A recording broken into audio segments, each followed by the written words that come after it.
baca di sosmed itu ada perang serta Kejari Bu di urusan Plaza Probolinggo nih. Ini gimana ceritanya, Bu?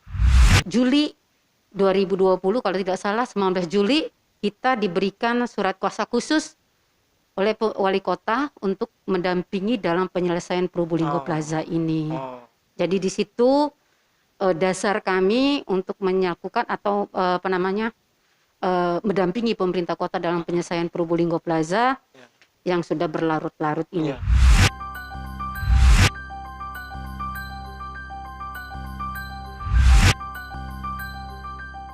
Assalamualaikum warahmatullahi wabarakatuh. Waalaikumsalam. Dengan saya Agus Salim di acara Modal Matul. Jadi bermodal matul ke WA kita akan carikan jawaban yang tepat kepada orang yang tepat pula. Nah, salah satunya adalah kabar Plaza Probolinggo, di mana beberapa minggu yang lalu Plaza Probolinggo ini sudah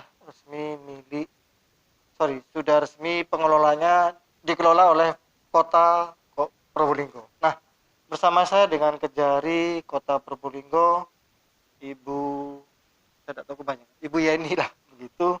Saya baru kenal, monggo Bu Yeni, disapa, diperkenalkan. Iya, pemirsa dimanapun Anda berada, khususnya masyarakat Kejari Kota Probolinggo, saya Yeni Puspita, sarjana hukum master hukum, selaku Kepala Kejaksaan Negeri Kota Probolinggo. Assalamualaikum warahmatullahi wabarakatuh. Waalaikumsalam. Nah,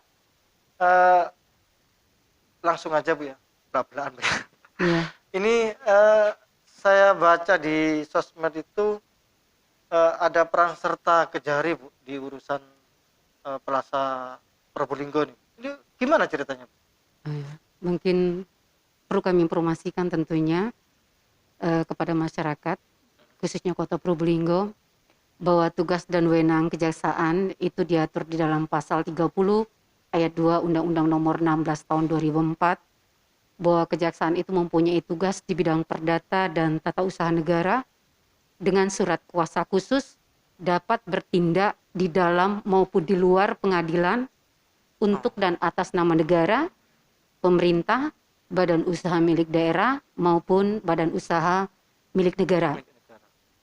Dari undang-undang tersebut, pasal 30 ayat 2 tersebut kemudian dijabarkan dalam peraturan Jaksa Agung, yaitu dalam SOP, di mana tugas dan kewenangan kejaksaan di bidang perdata dan tata usaha negara itu adalah ada 5, itu bantuan hukum, pertimbangan hukum, pelayanan hukum, penegakan hukum, tindakan hukum lainnya. Dari bantuan hukum tersebut bahwa jaksa pengacara negara dapat bertindak dengan surat kuasa khusus baik atas nama negara, pemerintah, badan usaha milik negara atau daerah, baik sebagai penggugat maupun sebagai tergugat di dalam pengadilan maupun di luar pengadilan. Di sini itu bantuan hukum. Kemudian dalam pertimbangan hukum bahwa jaksa pengacara negara atau kejaksaan itu dapat memberikan pertimbangan hukum, legal opinion maupun legal assistant kepada lembaga negara, instansi pemerintah baik BUMN maupun BUMN. Ya. Kemudian juga bantuan hukum, pertimbangan hukum, pelayanan hukum, dan pelayanan hukum juga JPN dapat memberikan penjelasan kepada masyarakat mengenai permasalahan-permasalahan hukum di bidang perdata dan tata usaha negara kepada kejaksaan. Jadi boleh untuk memberikan penjelasan hukum. Kemudian penegakan hukum, dalam penegakan hukum bahwa jaksa pengacara itu juga dapat mengajukan permohonan atau gugatan ke pengadilan dalam hal melakukan penegakan hukum dengan tujuan untuk menjaga keamanan, ketertiban masyarakat, kepastian hukum, atau juga mengenai hak-hak keperdataan masyarakat. Seperti misalnya pembatalan perkawinan, pembatalan pengajuan permohonan pembatalan perkawinan, kemudian pembubaran perusahaan. Nah, itu dalam hal penegakan hukum. Dan kemudian juga tindakan hukum lainnya juga kejaksaan dapat melakukan seperti mediator atau fasilitator antar lembaga negara apabila ada sengketa atau permasalahan.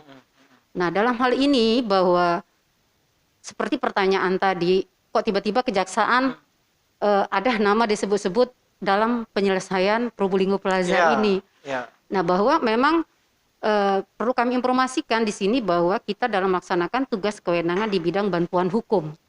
Iya, bantuan hukum. Jadi dalam penyelesaian Probolinggo Plaza ini bahwa ada permintaan dari pemerintah Kota Probolinggo untuk melakukan pendampingan kita atau memberikan istilahnya bantuan hukum kepada pemerintah kota dalam penyelesaian Probolinggo Plaza ini.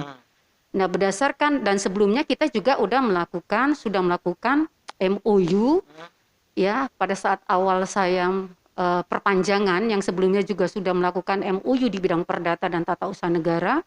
Kemudian kalau tidak salah bulan Maret saat saya melaksanakan karena sudah habis jangka waktunya kita melakukan perjanjian perdata dan tata usaha negara kembali dengan pihak Kota Probolinggo dan kemudian Juli 2020 kalau tidak salah 19 Juli kita diberikan surat kuasa khusus oleh wali kota untuk mendampingi dalam penyelesaian Probolinggo Plaza ini. Jadi di situ dasar kami untuk melakukan atau mendampingi pemerintah kota dalam penyelesaian Probolinggo Plaza yang sudah berlarut-larut ini. Bukan larut saja, Bu. Iya. Tapi sudah cair. Oh, sudah. Kalau sekarang sudah cair, tapi kemarin masih berlarut-larut. Iya, jadi Probolinggo Plaza itu dibangun tahun 87. Saya ingat betul waktu itu saya masih SD. SD tidak salah kelas 6 tidak salah. Itu dulu namanya Pasar Lama, Bu. Pasar Lama dibangun Probolinggo Plaza. Nah, banyak orang tidak paham, mungkin sebagian warga kota Probolinggo bahwa itu sebenarnya milik kota Probolinggo gitu sebenarnya. Tapi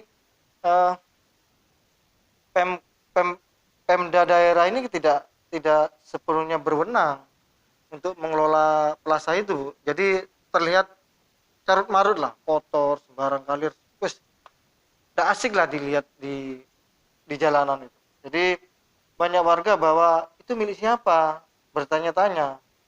Nah, akhirnya saya pernah mengikuti juga ketika waktu itu tahun 2003, 2004, seterusnya sampai 2010 enggak salah, itu berlarut-larut urusan itu.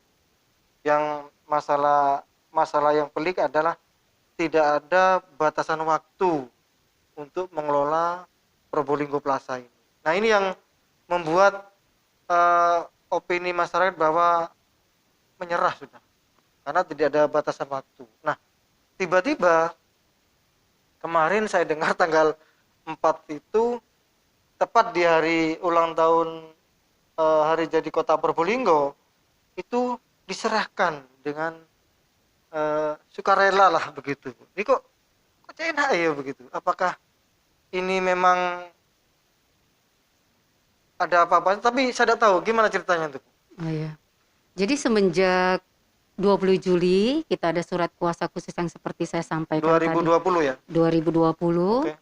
Ya, karena kemudian pada saat saya menjabat Kejari Kota Probolinggo dan mulai melaksanakan tugas kan saya melakukan evaluasi apa saja pekerjaan yang belum kelar dan termasuk yang pernah juga diminta pendampingan kepada Kejaksaan Negeri Kota Probolinggo sebelumnya tetapi belum juga selesai dan oleh karena itu minta ngajukan permohonan lagi. Kedua ini berarti? Ya, nggak tahu kedua atau keberapa, tetapi setelah saya ini kemudian saya silakan ngajukan permohonan lagi, nanti kami akan coba untuk menyelesaikannya. Nah, setelah kita pelajari, kemudian setelah ada surat kuasa khusus itu, saya minta kepada pemerintah kota Probolinggo untuk melakukan ekspos kepada kami mengenai kronologis daripada pengelolaan Plaza Probolinggo kepada PT Avila itu, mulai dari tahun 87, ada MOU, tentunya kami pelajari dulu MOU-nya dan isi daripada pasal-pasalnya. Nah, setelah kita mengetahui secara detail dan kita pelajari ketentuan peraturan perundang-undangan yang mengatur bagaimana cara pengelolaan serta pemanfaatan aset daerah Aset tersebut. Dan memang setelah kita pelajari bahwa Probolinggo Plaza ini mungkin seperti yang disampaikan tadi oleh Mas tadi, bahwa seperti tidak terurus ya Probolinggo Plaza, padahal itu berada di tengah-tengah kota. Betul. Dimungkinkan karena memang dalam perjanjian yang tahun 87 tersebut itu memang tidak diatur jangka waktu daripada pengelolaan sejak dibangunnya Probolinggo Plaza tersebut. Dan kemudian sampai dengan tanggal 3 September 2020 tersebut, memang itu pengelolaan masih kepada PT Avila. Sehingga pemerintah kota memang tidak bisa melakukan pengelolaan atau bagaimana terhadap Probolinggo Plaza karena itu masih dikuasai oleh pihak ketiga. Betul. Dan Probolinggo Plaza tersebut belum juga tercatat sebagai aset, sedangkan tanahnya itu merupakan tanahnya sudah memang tercatat itu hak milik daripada, sudah tercatat dalam istilahnya itu inventaris daripada pemerintah kota, tetapi bangunannya belum tercatat. Nah, harusnya kalau berdasarkan Permendagri nomor tentang pengelolaan barang milik daerah bahwa itu harus tercatat sebagai aset pemerintah kota. Nah, itu permasalahan kenapa selama ini bertahun-tahun Probolinggo Plaza itu seperti terbengkalai. Betul. Nah, setelah kita pelajari hal tersebut, baru kemudian berdasarkan surat kuasa khusus tersebut kita mengundang daripada pihak ketiga.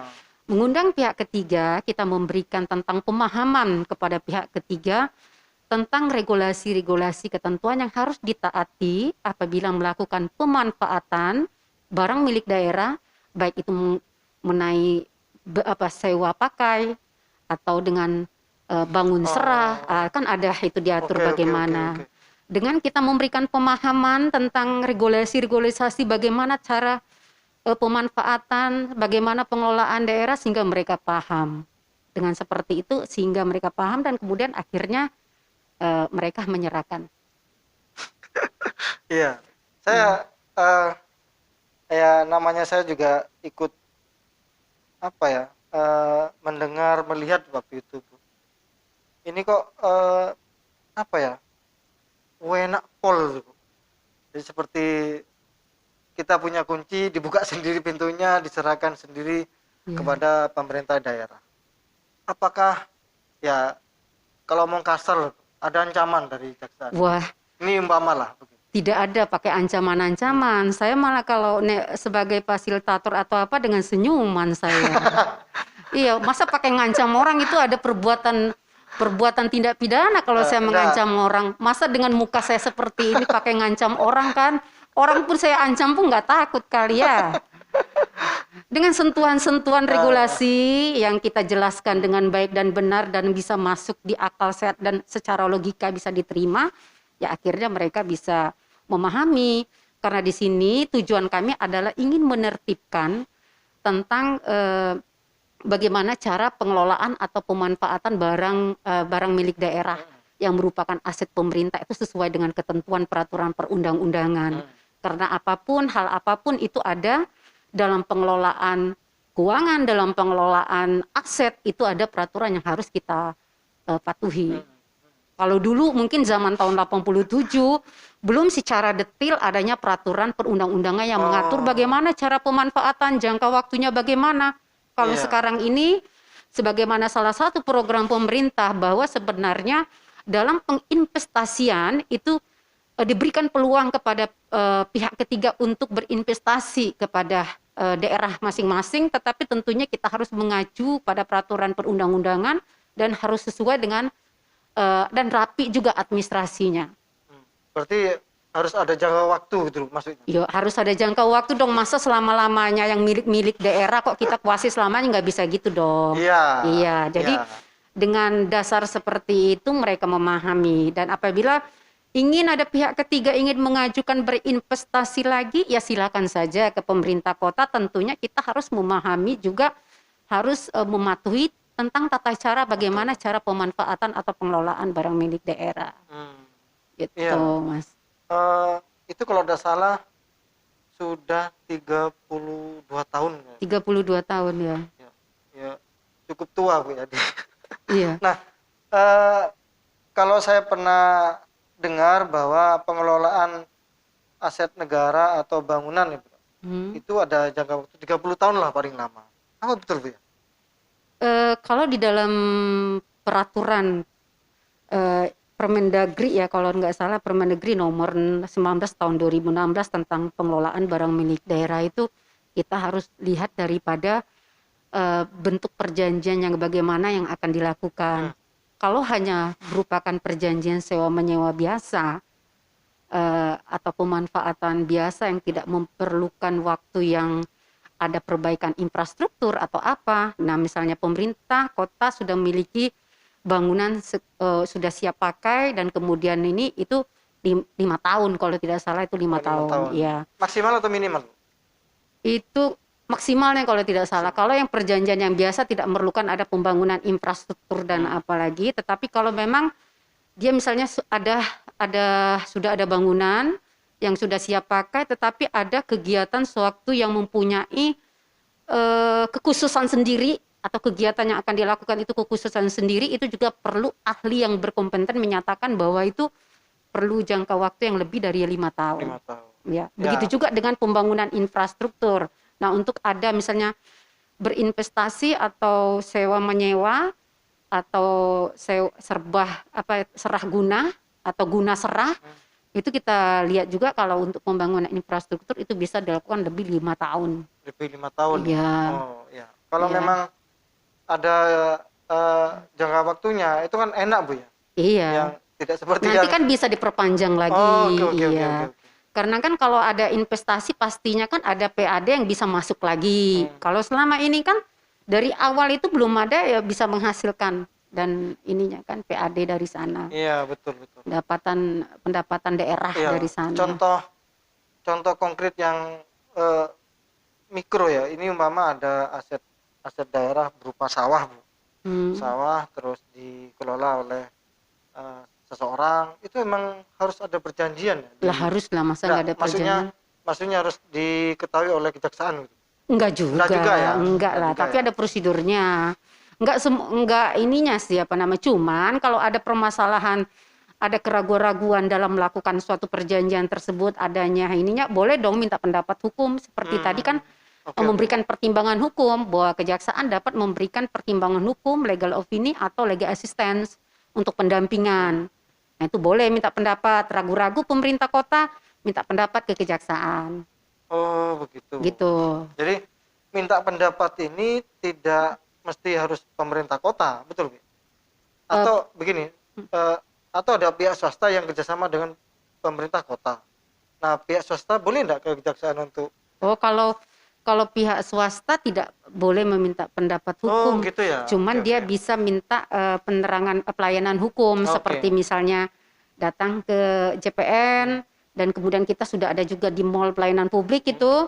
Kita setiap Kamis juga ada di sana. Jadi misalnya Mas mau bertanya mau nikah lagi atau apa gitu silakan datang ke JPN atau kemudian tiba-tiba bingung tuh ada perjanjian apa ininya. Nah, konsultasi sama JPN boleh. Kita layani tapi Ya, seperti itu boleh. datang. Tapi jangan konsultasi ke istri, Bu. Ya boleh juga kalau Kalau memang menikah ini ya. Saya mau nikah lagi bagaimana ini gitu kan. Oh, nggak boleh kalau tanpa izin istri gitu. Ya, agak Ibu Kejari agak serius tapi agak apa ya? Agak apa? Membuat saya gemetar ketika ngomong jika saya mau menikah lagi. Dengar-dengar istri saya dengar bahaya nih, Bu. Iya. Nggak apa-apa biar istrinya tahu gitu kan. Iya, banyak masyarakat yang tidak percaya, Bu, bahwa ini kok seenak buka pintu sendiri itu. Apakah ada trik atau gimana ya, Bu ya?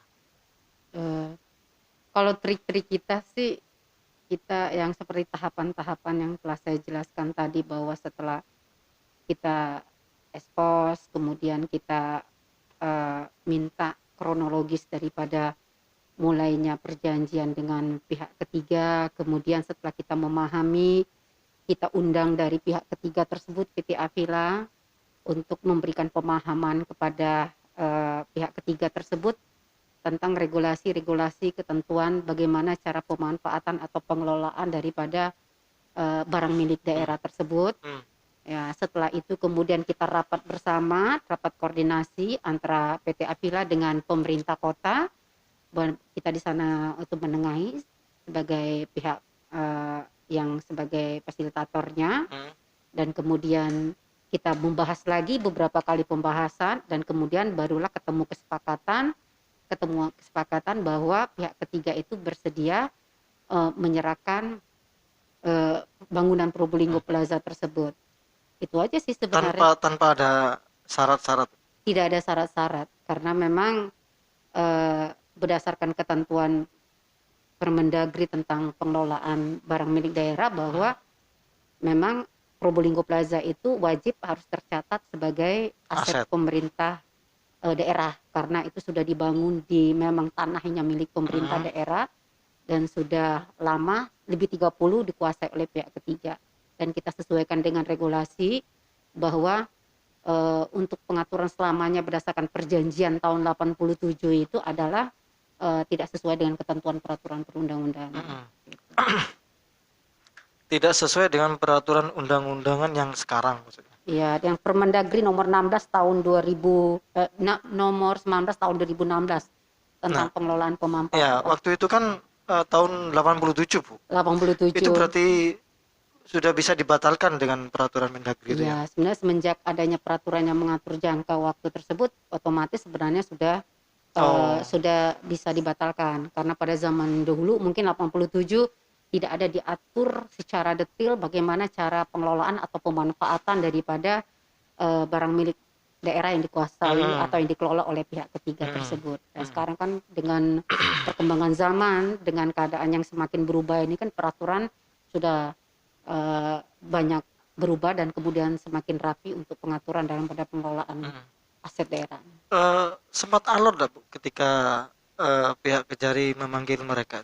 Oh tidak ada sistem alot-alot, kita cuma minta penjelasan bahwa benar ada perjanjian dan kronologisnya kita sesuaikan apakah benar yang telah disampaikan oleh pemerintah kota, dan kemudian kita kasih pemahaman bahwa dalam perjanjian tersebut ada titik-titik yang sudah tidak sesuai lagi dengan perkembangan daripada peraturan perundang-undangan. Nah, mungkin berdasarkan itu, mereka menyadari dan memahami apa yang kami jelaskan, sehingga memang tergugah hati mereka dari pihak ketiga ini bahwa perjanjian tersebut memang harus istilahnya dibatalkan dengan cara penyerahan daripada aset pemerintah kota itu kepada pemerintah kota untuk dikelola. Ada tekanan? Kalau tekanan tidak ada, kita melakukannya dengan humanis dan kemudian dengan senyuman, iya. Tidak makan. Ada lagi zaman sekarang ini dengan main pemaksaan karena mindset semuanya sudah berubah. Jadi kalau jaksa pengacara negara itu ya memang harus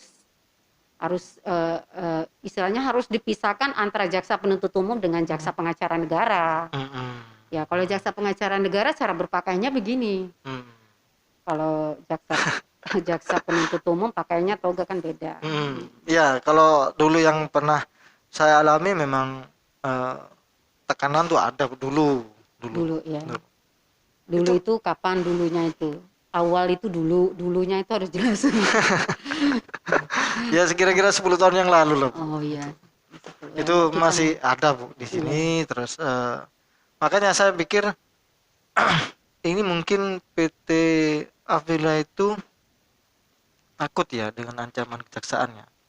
Kita tidak ada ancaman. Saya sudah jelaskan tadi, saya tidak ada ancaman. Ya, kita berdasarkan regulasi aja. Pemahaman regulasi kepada orang yang akarnya bisa memahami dari apa yang kita sampaikan. Mungkin di situ aja dia sehingga mereka menyadari bahwa memang harus diserahkan. Iya. Ya, kan begini, Bu.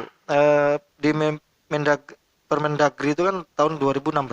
Iya, sebelumnya sudah ada peraturan, ini udah peraturan berubah lagi, tahun 2007 ada peraturan lagi, ini yang terbaru ini lagi. Banyak sekarang itu tentang aturan-aturan bagaimana cara pengelolaan pemanfaatan barang milik daerah, negara itu ada. Dan ini pun yang 2016 ini yang terakhir, sebelumnya juga sudah ada lagi. Iya, sebelumnya. Iya, kurun waktu itu kan perkembangan regulasi kan ada, Bu. Hmm, Kan pasti ada iya, perkembangan regulasi tentang pengelolaan aset negara, aset daerah. aset daerah. Oke, aset aset daerah. Nah, saya rasa PT Avira juga paham itu karena mereka juga punya kuasa hukumnya. Kan begitu, Bu. Iya. Yang saya masih tetap bertanya, Bu. Ini kok gampangin. Masih bertanya saya. Iya. Sepurane, Bu. Ya, itu kan pemikiran situ. Nah, Walaupun PT Avila punya pengacara tapi paham, itu kan pemikiran situ. Kan kita tahu negara kita ini banyak undang-undangnya. Tidak semua undang-undang itu dan peraturan-peraturan yang setiap setiap tahun selalu berubah-ubah itu semua tahu, tapi semua dianggap tahu dengan asas fiksi oh, kan? oke. Iya. Negara Indonesia adalah salah satu negara yang banyak peraturan perundang-undangnya sehingga bingung untuk pelaksanaannya. Iya. Sehingga Ya, kita harus cepat menyesuaikan dengan situasi dan perkembangan hukum yang berkembang di negara kita. Iya. Kalau begitu kadang kita ketinggalan dengan baru kita mulai memahami peraturan ini ada peraturan baru baru lagi. lagi. Ya, Ya. dengan ya kita mungkin dengan keadaan yang seperti itu sehingga ya memang belum mengetahui bahwa memang harus ada peraturan yang memang dalam pengelolaan barang milik daerah ini. Betul, betul. Iya. Jadi eh kemarin waktu tanggal 4 tuh kita tahu sendiri bahwa penyerahan Plaza Probolinggo itu difasilitasi oleh Kejari. Nah, seketika itu orang-orang menganggap waduh ini pahlawannya Kejari. Karena tanpa Kejari ini tidak akan diserahkan lagi, tidak akan diserahkan pengelolaannya. Nah, eh, juga harapan-harapan masyarakat Kota Probolinggo yang dulunya ingin berinvestasi di sana ya, kayak umpama UKM-UKM yang ingin mengisi toko-toko itu, Bu. Itu tahun 2000 berapa tidak salah, 13 14 itu sudah ada, Bu. Beberapa UKM yang mau menempati itu dikira punya Pemkot itu, Bu. Jadi UKM-UKM pembatik itu dikira punya Pemkot mau menempati di sana daripada di atas itu kosong, gitu, kosong bau kotor macam-macam. Nah, ternyata tidak bisa waktu itu, tidak bisa. Akhirnya mereka putus asa, tidak ada tempat, padahal letak bangunan itu kan sangat strategis di sana.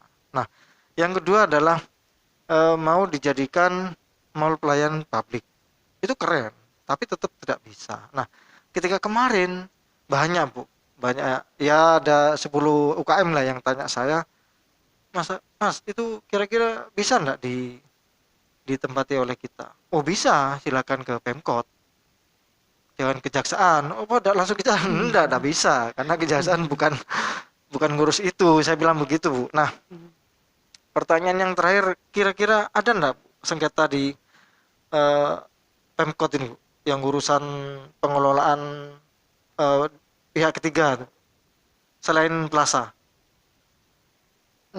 Nanti kita ada diinventarisasi dulu Hmm, sama pemerintah kota lah ya. hmm, Nanti biasanya kalau ada permasalahan mereka bisa minta pendapat hukum atau juga pendampingan sama hmm. walaupun ada permasalahan karena yang diajukan ke kita hanya itu dulu. Oh itu udah aja ya. Ya, Probolinggo Hmm, Plaza. Nggak tahu kalau memang kedepannya ada lagi, ya silakan kita siap untuk mendampingi. hmm, Apabila ada permasalahan-permasalahan aset yang dikuasai juga oleh pihak ketiga, atau kemudian permasalahan-permasalahan lainnya hmm, yang berkaitan dengan pihak ketiga, kalau minta lagi ke kita ya silakan. Kita siap untuk mendampingi dan hmm. mencoba untuk menyelesaikan seperti Probolinggo Plaza ini. Iya. Iya. Jadi itu teman-teman info yang memang saya langsung dapat dari Ibu Kejari ya. Jadi yang memfasilitasi penyerahan kembali ke Kota Probolinggo. Nah, sebagai pertanyaan terakhir adalah satu aja, Bu, pertanyaan terakhir. Eh, ada enggak kasus di pemerintah Kota Probolinggo yang ditangani oleh Kejari, Bu?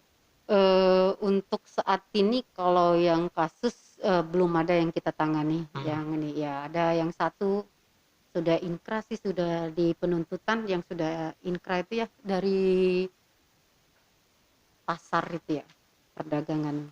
perindustrian. Iya, kalau tidak salah itu. Kalau KONI Kalau belum. KONI itu kita dalam tahap pengumpulan keterangan, Hmm. tetapi sepertinya setelah kita analisa itu hanya ada kesalahan administrasi saja. Administrasi istilahnya bahwa ada yang dalam hal yang menduduki tidak sesuai dengan ini aja sih, double yang harusnya tidak boleh, tetapi ini apa namanya di ini. Karena kalau PNS kan istilahnya tidak boleh dia memegang jabatan di KONI. Oke. Itu aja yang Itu ini. aja. Tadi kita benahi agar ini siapa namanya. Tetapi kalau seperti ada pengelolaan keuangan yang tidak Beres ya. tidak beres, itu sudah rapi kalau lihatnya di ininya, pertanggungjawaban keuangannya dan ininya. Itu aja sih. Iya, kita cuman baru full bucket aja pengumpulan Iya. bahan keterangan. Untuk KONI itu ya. Iya. Kita di media sebenarnya kangen Bu ketika waktu itu sempat sih kejaksaan apa namanya ya, menggeledah kantor Pemda itu waktu itu. Kangen Bu kita Bu. Ya, tapi kenaman halnya kita melakukan pro justice itu tidak boleh dipaksakan. Maksudnya tidak ada kemudian kita harus menggeledah nanti kita diiniin sama yang Betul. yang nggak benar juga. Nanti kita diperadilan orang. Masa kita harus memaksakan seseorang, kita menunjukkan power kita, kemudian kita melakukan yang sewenang-wenang, kan tidak seperti itu juga. Betul. Yang pasti apapun adanya informasi tentu kita akan tidak lanjuti. Tapi dengan tidak lanjut itu tentunya kita kan melakukan penelaah terhadap laporan-laporan. Laporan tersebut bisa dipertanggungjawabkan atau cuma laporan tanpa anonim, kadang ada juga laporan tanpa nama. Oh gitu. Nah, yang seperti itu kan itu berarti tidak bisa dipertanggungjawabkan gitu. Oh ya. Ya. Teman-teman sudah saya sampaikan ya pertanyaan titipan itu kepada Kejari langsung, dan sampean bisa mendengar sendiri ya apa jawabannya. Saya akhiri pertemuan saya dengan Kejari di ruang Kejari spesial bagi saya. Saya akhiri. Assalamualaikum warahmatullahi wabarakatuh. Waalaikumsalam warahmatullahi wabarakatuh.